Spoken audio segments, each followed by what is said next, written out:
All right, everyone, this is the big one. This is the big one. We have the greatest pair of sneakers, shoes, maybe just footwear in general, since the first human wore sandals ever. We got them in. We got exclusive access. This is the official Nike delivery. This isn't secondary market. This isn't another retailer, stockist of Jordan brand. This is the real deal. We have them here to unbox. You can already see them peeking through there. Can you? Yeah. So we're going to unbox. This is going to be my greatest unboxing video. And if you're watching, why are you watching this one when there's a million others? Because those big sneaker reviewers and unboxers, they don't do their fact checking ahead of time. It's kind of crazy. It's crazy to me. It's crazy to me. They don't do any research ahead of time. I do the research. I might get something wrong here or there. Let me know in the comments. But it's crazy to me how many viewers, subscribers they have. Not jealous. I'm just a little surprised. You know, they do more editing. Yes, they do more editing and they have prettier thumbnails. But you know, with me, you get the first person experience. You get to live vicariously. If you missed out on the exclusive access, if you didn't hit on these, you get to live vicariously through me. What if you got this package? That's what I bring to the table. Raw, unedited. So yeah, sorry I don't have a fancy thumbnail, but you're going to get more information here. I'm not going to go over retread all the same BS that all the other channels and all the other videos are going to talk about. You can get that elsewhere. I got talking points listed out, which I never do. We're going to talk about a variety of things and what to do if you missed out, what are your options, etc. Talk about some of the history, why these are the greatest shoes ever. And yeah, I'm not going to screw up the facts or leave things out like other people. Anyways, okay. So yes, this is I lost apparently. Not apparently. I was expecting exclusive access from Nike and the Sneakers app, because I have entered Jordan 1 raffles since 2017, the beginning of 2017. I have missed out on so many, and so when I got the time came to get exclusive access, I was not. I wouldn't say I was shocked or surprised. I was very excited because this is the pair of any exclusive access ever. This is the pair that I would wanted, other than, you know, I don't know, maybe you can name a few collabs, crazy hype collabs that would be on the level of this, but yeah, at least 20 Jordan 1 raffles lost by me. I'm glad they were counting, and I appreciate what Nike did there. Finally, you know, there's been so much, you know, vitriol and hatred towards the app, and kind of rightly so. Finally, someone up there made it right to a degree. I know a bunch of you are going to be salty because you had like 15 losses, and that's a lot, or 19. So I feel you, but if you've lost 20 plus, I mean, you deserve a win. The last exclusive access I was hyped on that I got was the Argon Dunk Lows. I got exclusive access to that and was super stoked to get those. Watch that video because I was pretty hyped. Okay, I'm like opening it. I'm not even talking about, again, the greatest. Too busy talking. All right, we gotta take this in. Don't click away. If I give pause, it's not because we're slowing down. It's just like to give a moment to take this in. Whew. Look at that. This is, again, straight from the Nike factories and warehouses. This was not obtained through secondary market or another retailer. This is straight from Nike. From the sneakers gods have blessed me. So I'm going to quick point out a few things. Like, again, I don't want to retread too much stuff because there's a million videos out there. But I am shocked. I've watched some of the bigger YouTubers do unboxings and reviews, and they gloss over some stuff, which I'm surprised at. So again, I don't want to like talk too much about stuff, you know, but I'm very shocked that they got things wrong or skipped over stuff. Anyways, the main thing is, you know, this is the lost and found pair based off, like, you know, the sneaker grail hunt some vintage Jordan heads would go through trying to find old pairs back in the back rooms of mom and pop shops. But what I have a problem with, and in the Wear Testers video, Chris points this out too, makes the same point, is that Nike has effectively pushed out a lot of mom and pop shops, and through direct to sales, direct to consumers. So it's a little at odds, this storytelling, a little at odds with reality. And a lot of these, where you would find an old pair of 85 Jordans sitting in a back room, all those stores are gone. So this is kind of an ode to that, but the Nike had a hand in pushing some of those stores out. Even as recently, there was news articles a few years back about this happening. So anyways, a little disappointed in Nike for kind of like being unaware in that fact. But you have the weathered packaging. It's pretty obvious. And mismatched box top. This box top is kind of supposed to be like an AJ1 regular Nike box. I got the retro from the past year here. Here's the retro AJ1 box, and you can see same. And because back in the 85, 86, stores would get the AJ1s, the takedown version, the cheaper version. They just have mixed matched boxes. I was just looking at my Jordan 1s right now, and I have a mismatched box from a pair I bought on sale at Finish Line. So, it happens. But very cool packaging, storytelling, effort, high grade, high marks. Thoughtfulness, less so. So we have the Air Jordan 1 Retro High OG in varsity red, black, and muslin. Muslin because it's going to be a little worn, vintage looking. And we have the sales stickers on it. And these are actual stickers. If you didn't know, this is not, these are actual stickers, not a paint job. Now it is one, what is weird is it is one sticker. It's not two layered on top. It's one sticker cut this way. Again, just go the whole way. Do all or nothing. They should have just made this part of the, anyways. On sale, you can see the original price, $64.99 is the original price back in 1985 when these debuted. And it's crazy that some went on sale. Well, they made so many of these. These were a hot item back then. Michael Jordan became quickly popular, and these were a very hot sneaker. But they made so many of them. Some did sit on shelves and go on sale, and then ended their way up into the back room.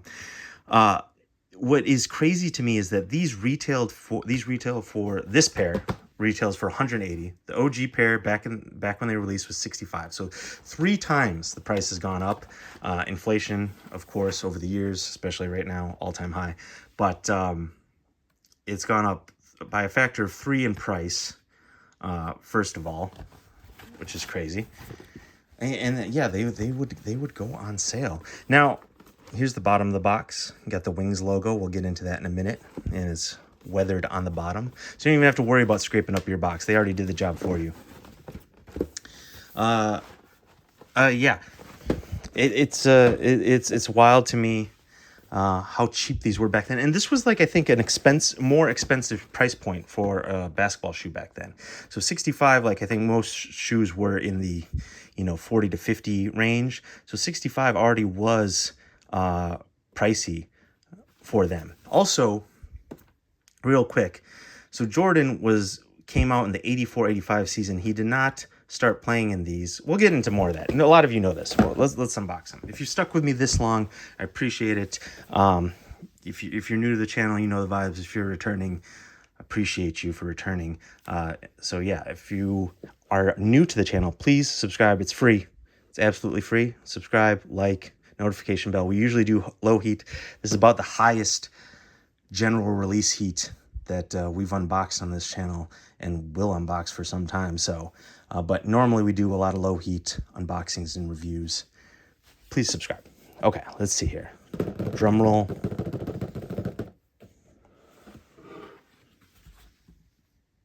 Oh, so you already know, comes with the vintage-esque, old ads. Old Air Jordan 1 ads. I'm going to pull this out so we can get a closer look. But in order to pull that out, I have to reveal the shoes. So we'll take a look at these ads in just a second.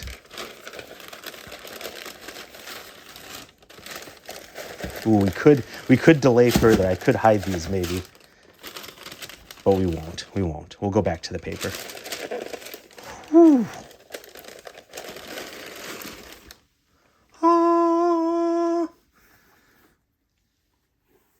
Just take a second. Take a second with me to drink these in.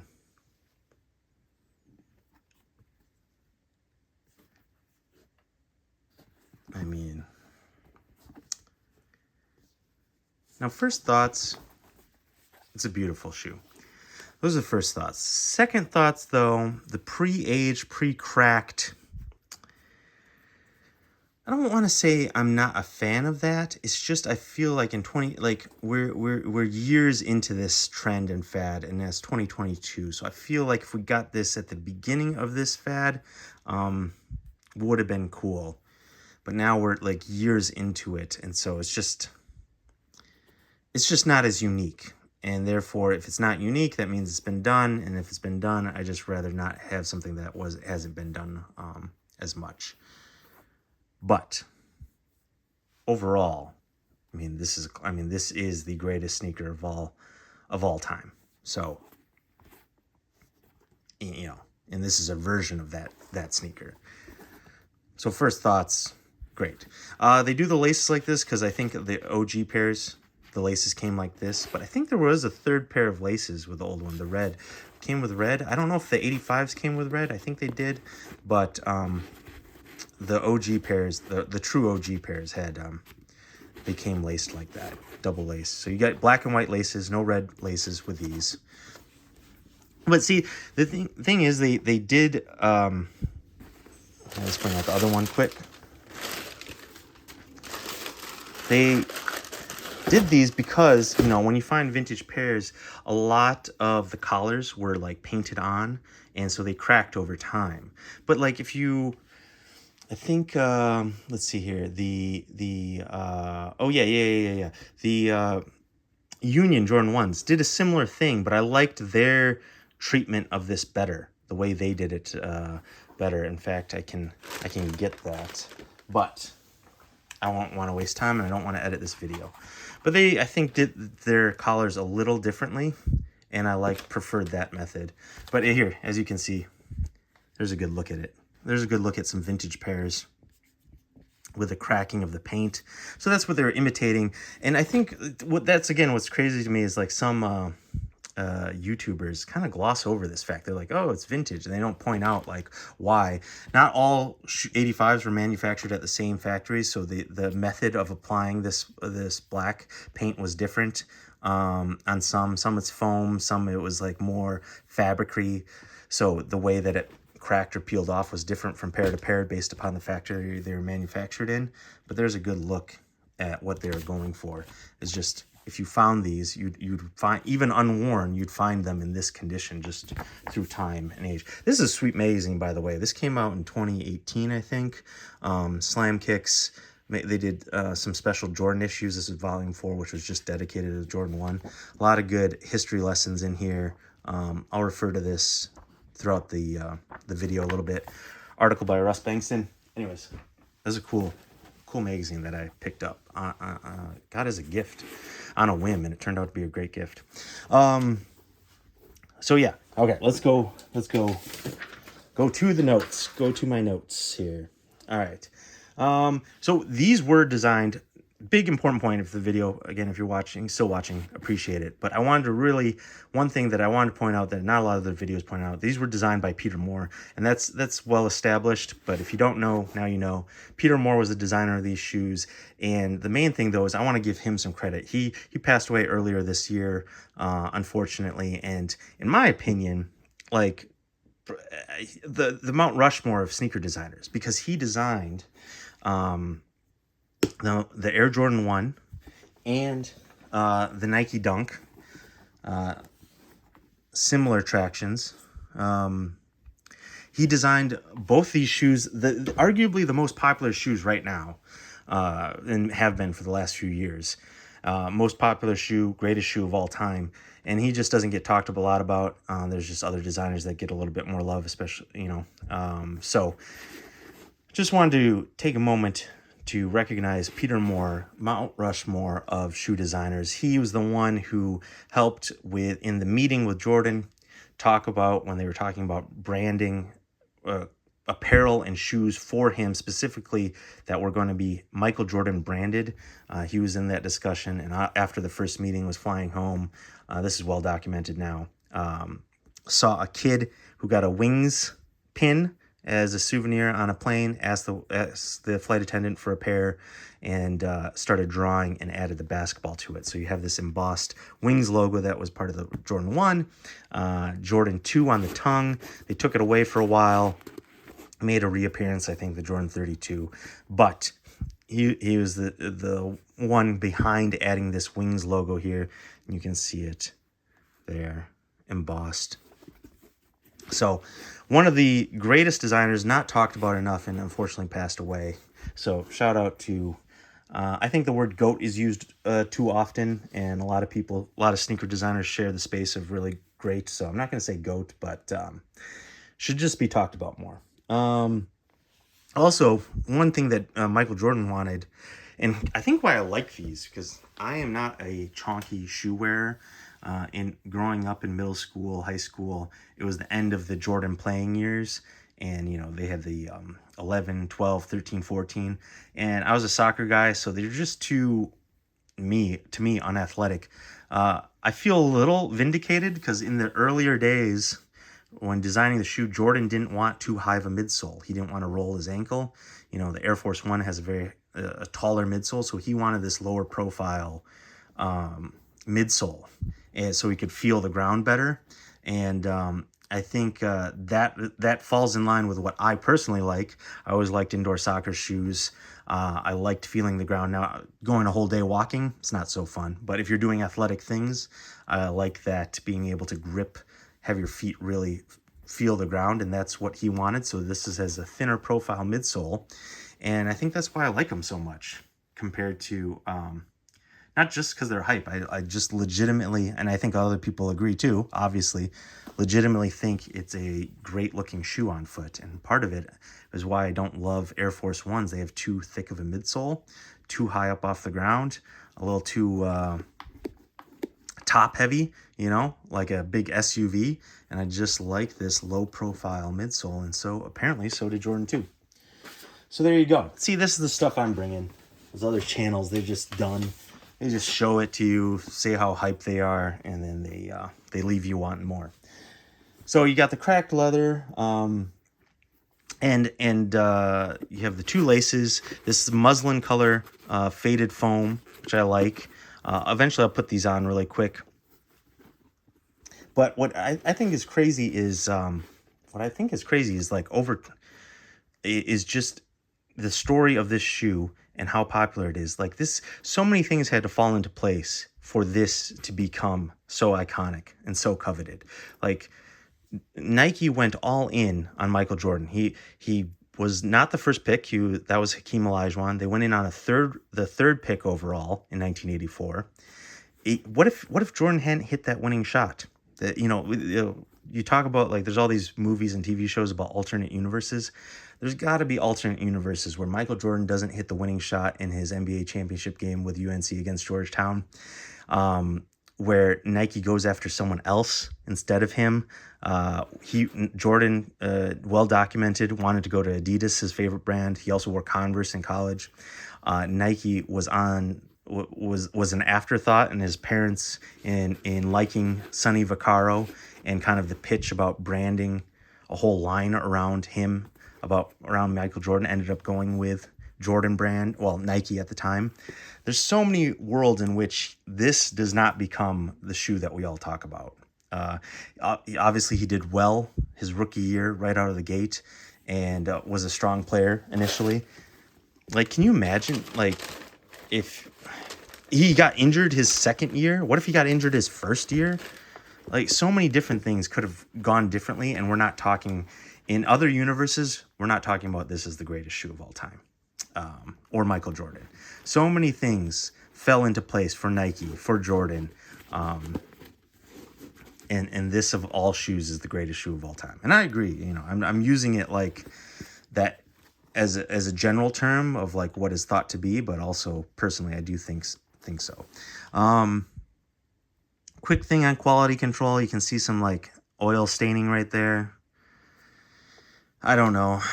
Some people get real bent out of shape about this stuff. I just can't, because I don't know. These are made in a factory overseas. 500,000 pairs are rumored to be made of these. Like, you're gonna, I don't know. 180 is expensive. I do want a perfect shoe, but I just know it's not realistic to expect a perfect shoe. So, you know, it is what it is. Yeah, made in China. Does that focus for you? There. I don't know if it's gonna focus for you. Made in China. So I don't know what you want. Here's the insole. Here's the bottom. For people like looking for like things on how to not get scammed, there's what the inside looks like. You got the Nike Air in red there. But yeah, so not perfect quality control, pre-aged bottoms, kind of like the Nigel Sylvester ones, which I also love those shoes. Oh, here, I didn't go through and find all the goodies inside. But I'm going to return to the greatest shoe of all time conversation really here, quick here. But some Easter eggs. We got the receipt. Speaking of making fakes, I think they included some of this stuff, so it was harder for factories to counterfeit and companies to counterfeit these. You have to have the exact paper. Obviously, by this time, they've copied this and are trying to replicate it, but I'm assuming they'll have a hard time in doing so. Maybe Nike has some secrets they leaked of how to tell if something's real or not. But I don't know all the details. I'd love a video on all the details about and Easter eggs about this packaging. But one might be Sandy Bros, might be a nod to Sandy Bodecker, who passed away, former Nike exec, former wear tester in the 80s. And he revived the Nike the Nike soccer line in the 90s and made that a thing. And then he also made Nike SB a thing. So that might be a nod to him. He came onto the brand early 80s, right before this shoe. Maybe he was a wear tester on this shoe. Established 1985. 8/30/86. These, so yeah, Jordan did not start his rookie season 84 in these, if you didn't know. He started the season wearing the Nike Airship. Also, there's all that stuff about the band shoes, the commercial that came out in 85 later in the season. Like, I you know, who knows where the truth of it is. Maybe him and his representation in the team and the Bulls did get a notice, like, hey, the black and red airships that he's wearing are too much red in them. I don't know, but it seems a little sus. Anyways, he started wearing these the end of 84, like I think December. He started wearing these. Also, he mainly wore the Chicago ones. He never wore. Here's my 94 Reds. He never wore these except in the dunk contest his rookie season. And he only, on a couple occasions, wore the black toes. So there you go. Let's go back to some of the paper. See, it's just really cool. It's a $29.99. That's nuts. Here, he's wearing the black toes around his thing. The Wings logo weren't in this photo. The Wings logo hadn't been applied to this pair of black toes he's wearing for this photo shoot. But yeah, it became a very popular shoe, and then in 85, 86, they came out with more colorways. That's where you get all the metallics from, the Royals, the neutral gray lows. Here he's wearing the Royals, I think. Or no, he's wearing the black toes in that. But yeah, I think it's really cool that they did have these editions. I like it. I like it a lot. I like it when they do bonus stuff rather than not taking the time. Okay, more stuff to cover. Don't worry. Also, shout out to Peter Moore. He also went on to do Adidas, the equipment line, and yeah, that's one thing I forgot to mention. Okay. So the greatest shoe of all time, I think so. But like again, if you disagree with that, I don't know what the other competitors are. The other competitors to me would be the Converse Chuck Taylor, maybe the Adidas Samba, the Adidas Stan Smith or Superstar, the Air Force One, Air Max One, Jordan 3, Jordan 4, or the Van Slip-On. But out of all those, like parents, people who aren't into sneakers, they don't know some of those that I named. I think they would know the Chuck Taylor. I think they would know the Van Slip-On. And I think they would know, maybe my parents would know what a Samba is. But like they don't know this, they know. I think most people do. Shoes, not into shoes. I think they know about these. So that's why I think these are the greatest. And like I said, these are the ones he wore. He wore these predominantly. He wore the black toes a few times, and then he wore these in his last game at Madison Square Garden as a Bull in the late 90s. He strapped these on with his black uniform. Let's see here. Yeah. Where is it? Oh, yeah. There you go. Again, case for greatest shoe of all time. It's just the one the GOAT wore the most in the early days. Here's wearing the Breads in the dunk contest, which he lost, by the way. And then the freeze-out game after the All-Star game. What the Trophy Room collab was based off of. But yeah, definitely, to me, the greatest shoe of all time, because that's the one he wore. That's the one he broke into the league in, other than the airship. Okay, let's try these on.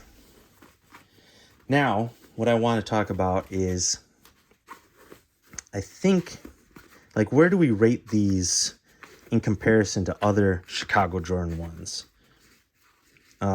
Like, would you, this helps, like, with the rating, and this helps with, like, this discussion helps with the rating and helps with, like, how much you should pay for them, etc. Like, these have only come out in 85, 94, and 2015. We're not going to count the mids or the ones with the Jumpman on the tongue. We're not going to count those. But in a retro fashion, they've only come out 85, 94, and 2015. 2015 ones went crazy high, and then these came out. I think they dropped. Most expensive pair of shoes I've paid for are these, but I traded a boatload of shoes for 2015s. At one point, I did a video on that, and then sold those 2015s just in time at Riff. I consigned them at Riff, and I think an NBA player that I won't name ended up buying them. So I was fortunate to unload those. But yeah, those are the four. I think I'd obviously rather have an 85 or 94. I don't know if would you want a pristine 2015 if price wasn't a thing, or if you were given a gift, would you want the 2015s over these? I think that's a good thought experiment when you're questioning, like, how much money I should spend, or how much do I want these? Because they are going to retro these eventually. They will retro these eventually. When Nike has a down year, 5 years from now, they will. I think I'd rather have them the next time. And this goes into my rating. I'll get into this when I rate these shoes. I think I'd rather have them than do something like this. Do a true, like, 1-to-1 retro like they did with the neutral grays. Have the shape be the exact same, you know? This straight up and down. Do the hang tag. Do it like this. They did a lot of things correct, like the laces and stuff, but they didn't do it like 1-to-1.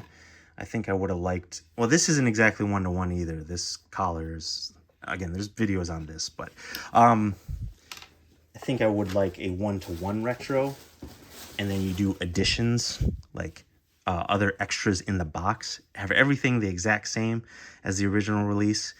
The shoe itself, everything. And then you add a couple extra bonuses in the box. But like, I would like to know in the comments, here's my comments question for the video. Like, if you could have those are those pairs, 85, 94, 2015, or would you take, you know, how do these compare to the collabs, you know, how do these compare to the Spider-Man origin stories? And I think most people would prefer regular over the origin story.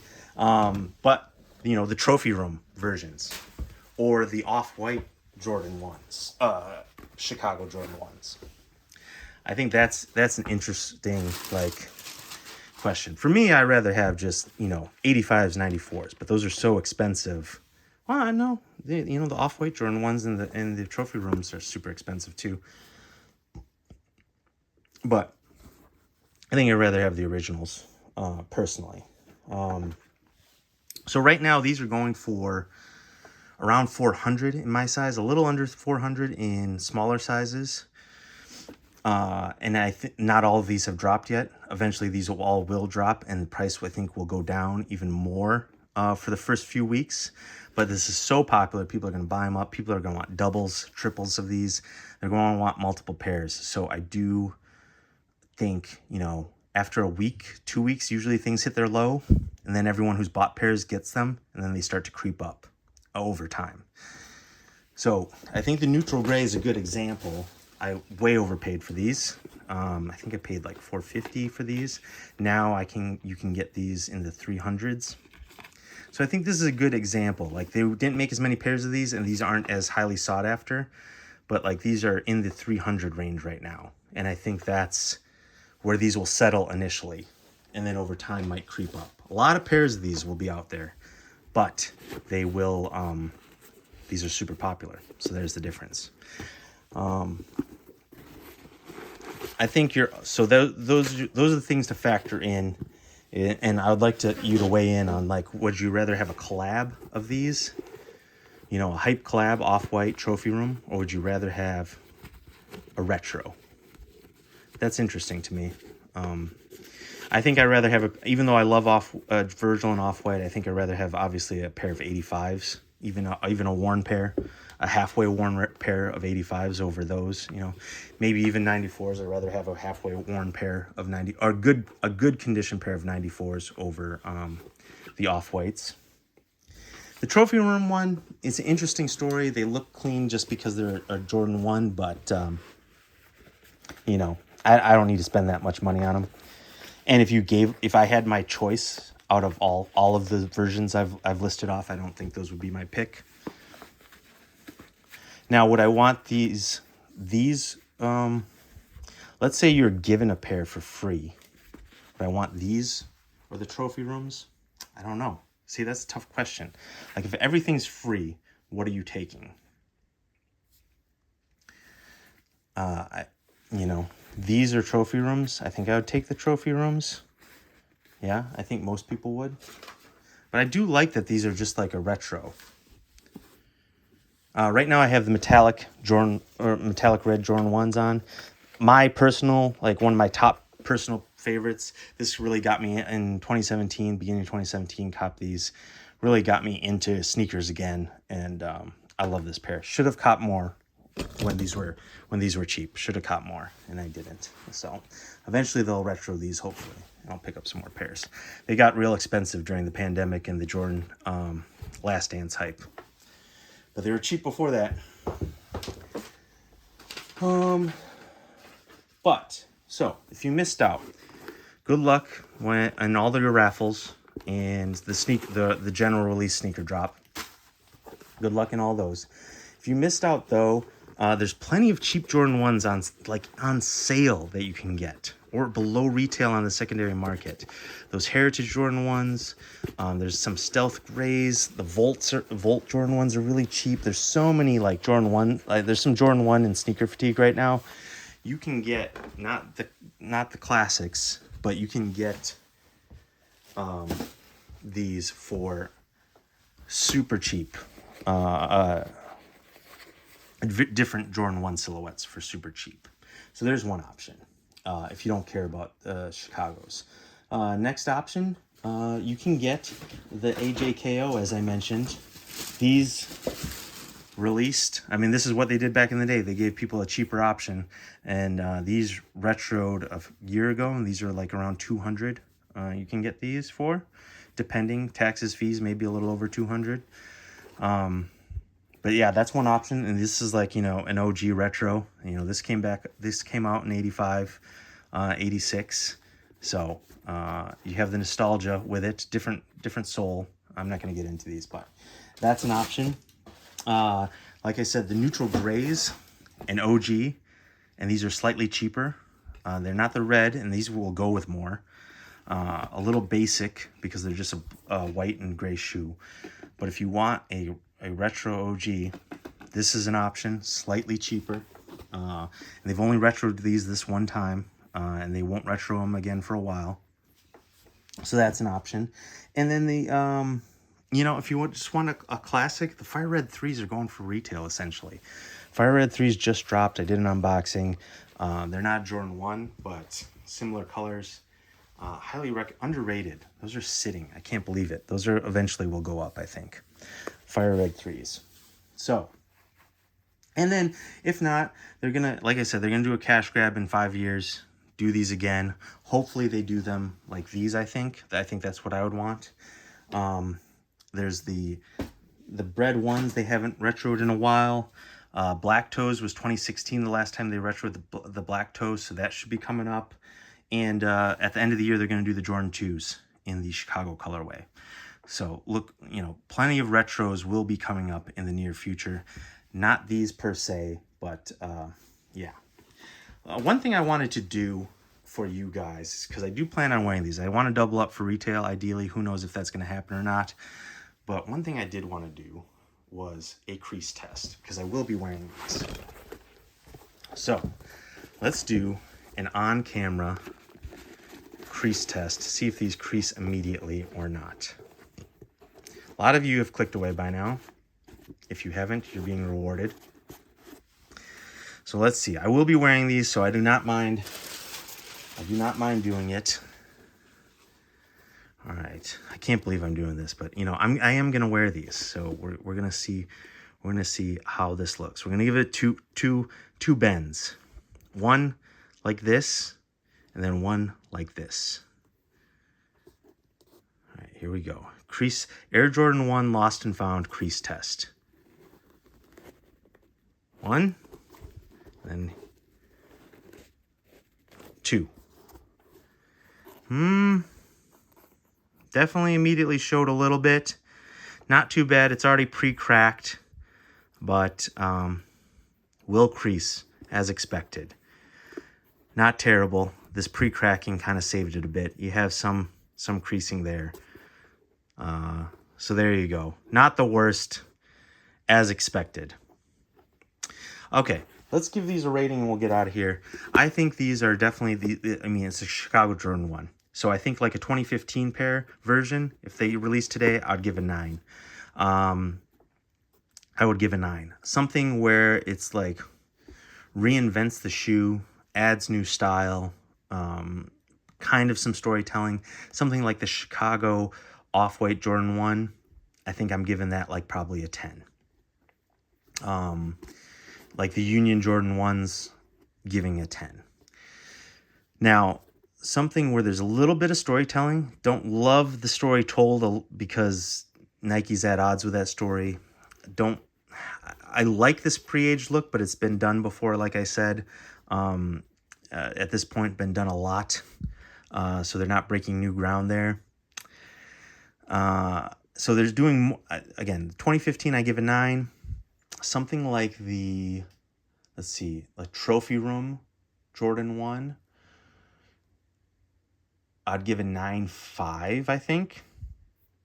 And then something where it was done, I think a general release, non-collab, but if they did it like this, packaging, everything the same, laces, everything the same, 1-to-1 as best as possible, maybe a couple updates, but for the most part, 1-to-1. And then they throw in some, like, here's a 4th pair of laces, or here's the paper it came in, but here's some bonus cards, sheets, facts, trinkets. Just throw in some extras. I'd give something like that, I think, a 9.75. So where does that leave us with this? To me, some more interesting storytelling than just here you go, here's the shoe. So, but not quite as good as I would want. I think this is 9.25. I give these a 9.25. That is my, here we'll give it a 3rd crease test.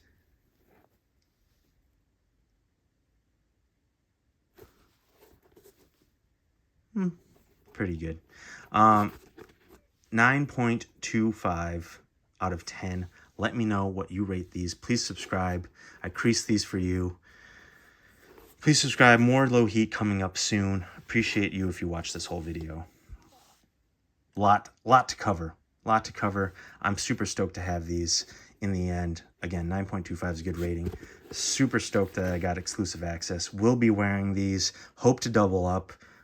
Good luck to all of you out there. They're going to make a ton of pairs of these, I think. So hopefully a lot of people who want these get these. And then if you miss out, we talked about your options. But I think if you're willing to spend $300 to $450, you'll be able to get a pair. Save your money.